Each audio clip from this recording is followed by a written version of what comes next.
मुमताज जी बहुत Islamic scholar हैं, लेकिन आज कहीं ना कहीं कंफ्यूज है। जैसे अभी इन्होंने बोला कि जी सब्जी के रेट बढ़ जाएंगे अगर हम वो नहीं करेंगे तो, यानी कि मतलब आप समाज पे आप कृपा कर रहे हैं, जीव हत्या करके सब्जी के रेट मांग। अरे भाई सब्जी खाओ ना, कौन रोकता है? साग सब्जी खाओ, आप उसकी चिंता क्यों करते हो? आप ये पहले तर्क दे दो कि आप क्या सब्जी के भाव महंगे ना हो इसलिए काटते हो कि कुर्बानी देते हो। तो मैं आपको बताऊं मुमताज जी, नैतिक रूप से भी ठीक नहीं है, संवैधानिक रूप से भी। सुन लीजिए, अरे सुन लीजिए ना, सुनिए मुमताज जी, बीच में नहीं बोल रहा था, अब सुनिए, बीच में नहीं बोल रहा था।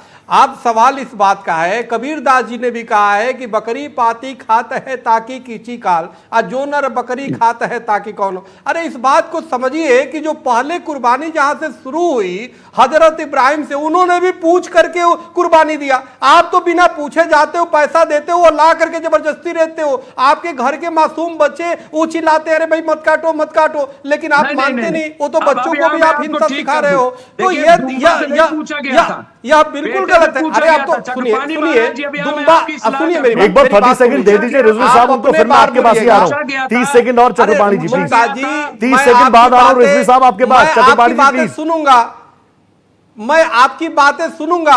अगर आप इतने कुर्बानी देना चाहते तो भाई जो सबसे प्रिय वो चीज दो ना, आप वो चीज दो और उससे इजाजत लेके दो। आप दुम्बा को देना, दुम्बों को भी क्यों दोगे? सवाल इस बात का है कि आप इस बात को समझो, बात को कि आप गरीबों में आप पैसे बांटो, गरीबों को अनाज दो। आप जबरदस्ती आप बकरे काट करके भागे, एक तो हिंसा फैला रहे हो। अब मान लो हम नहीं खाते, कोई आपके पड़ोसी नहीं खाता, वैष्णव है, उधर से खून की नदियां बहेगी, उधर से खून को नाली में बहवाओगे, तो आखिर कहीं ना कहीं एक नकारात्मकता होता है। आपके इस जीव हत्या की वजह से कोरोना जैसी बीमारी फैलते हैं, इस जीव हत्या की वजह से भूकंप आता है, इसी जीव हत्या की वजह से जब वो कराहता है तो उसे अनेक प्रकार के प्राकृतिक आपदाएं आती। क्यों नहीं समझ रहे? तो इस मूल में आप कहीं जिम्मेदारी कहीं ना कहीं बनती है कि हम जीवों की रक्षा करें, ताकि जीव की रक्षा। और जहां तक बुचड़खानों की बात है, बिल्कुल मैं तो कह रहा हूं कि देश नहीं पूरे विश्व के बुचड़खाने बंद होने चाहिए, किसी के भी जीव हत्या नहीं होनी चाहिए। ठीक है चतुर्पाणी जी, आपने कई सारी बातें समझा दी, मुझे लग रहा है रिजवी साहब को समझ में आ जाएगी।